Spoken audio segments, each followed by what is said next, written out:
I've come on a journey with the NSPCC to find out how they're going to protect children through some of the projects they run. I was sexually abused as a child, and really for me, I want to see how they're preventing other children going through what I went through. So I've come to Plymouth to see something called Together for Childhood. It sounds like an ambitious project, trying to break the taboo of talking about abuse by bringing together different parts of a community and making child protection a priority. This is Erniesettle, which is a part of Plymouth in the northwest of the city. They've absolutely welcomed us in, and small things are making a real difference. Having a presence in the community, has that made people come and seek you out? Yeah, actually, where we're going to go now, down to the sports hall, which is run by Brad. He approached me in one of the local supermarkets, so we were able to help him make that sports hall as safe as it can be. Oh, 2-0! Well done. We opened in January this year.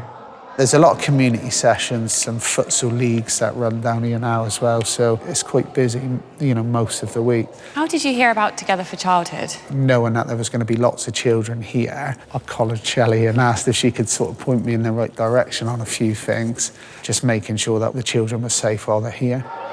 I'd like to know if you hearing about something like Together for Childhood makes you feel more confident bringing your child. It's good that I can bring Freddie and make sure he's safe, and I could just go away and leave him with Bradley, really. Yeah. It's a big thing, isn't it? It's complex, preventing sexual abuse, because every individual is different. And so our response needs to be just as multiple and complex. Coming up on our left, we've got the local church. One of our practitioners has been going there and talking to parents about how they can have early conversations with their children to help keep them safe. So who are we going to go and meet next? We're off now to meet some women from the Tea and Toast group who have been busy knitting pairs of pants for our bears that we give away to children to help share the pants message that privates are private.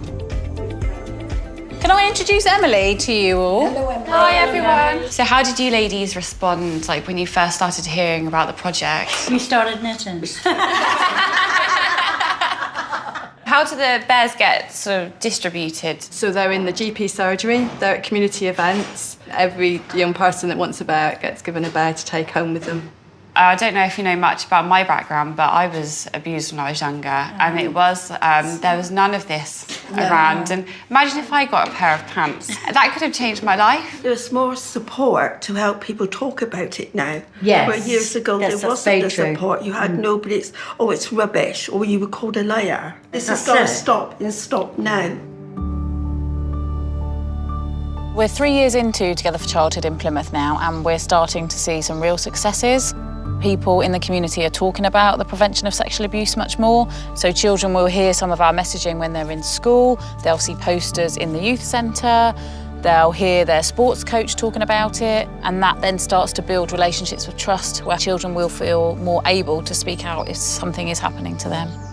As we develop and learn, we will look together with our partners of how we can roll this out and also use the learning from the other Together for Childhood sites as part of this 10-year programme. I never thought I would see a day when there would be a programme that actually can start preventing sexual abuse and abuse in general to children. I just didn't think that was possible. Together for Childhood is tackling sexual abuse and abuse from so many different ways. It's no longer a taboo subject, and that has the power to change the lives for thousands of children in this country and prevent thousands more from going through sexual abuse and what I went through. Had that been surrounding me when I was little, I think 100% I would have been able to get help.